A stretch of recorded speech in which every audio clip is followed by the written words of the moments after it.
Welcome to this happy birthday card tutorial.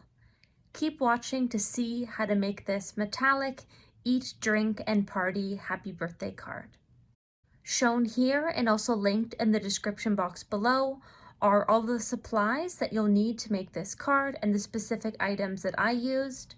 As always, the rhinestones are entirely optional and you can leave them off if you want a slightly simpler or less sparkly version of this happy birthday card. To start, take your pencil and simply draw out the lettering and other various design elements on the base paper that you're using. Once you have that complete, switch over to a thin black pen. Here I'm using my favorite Faber-Castell pens, and this is in thickness F, to simply outline all of the lettering and the other design elements of this card.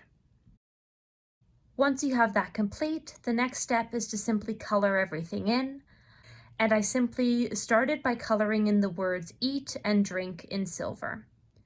And then I also decided to color in that kind of little design element there on the bottom right-hand corner of the card silver as well. Then I switched over to a gold metallic pen and I simply colored in the word party, and then I also colored in the two other design elements at the top of the card there.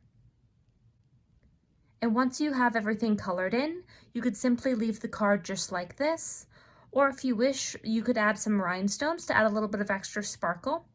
So I simply just placed a few rhinestones on those kind of added design elements on the top and bottom right of the card.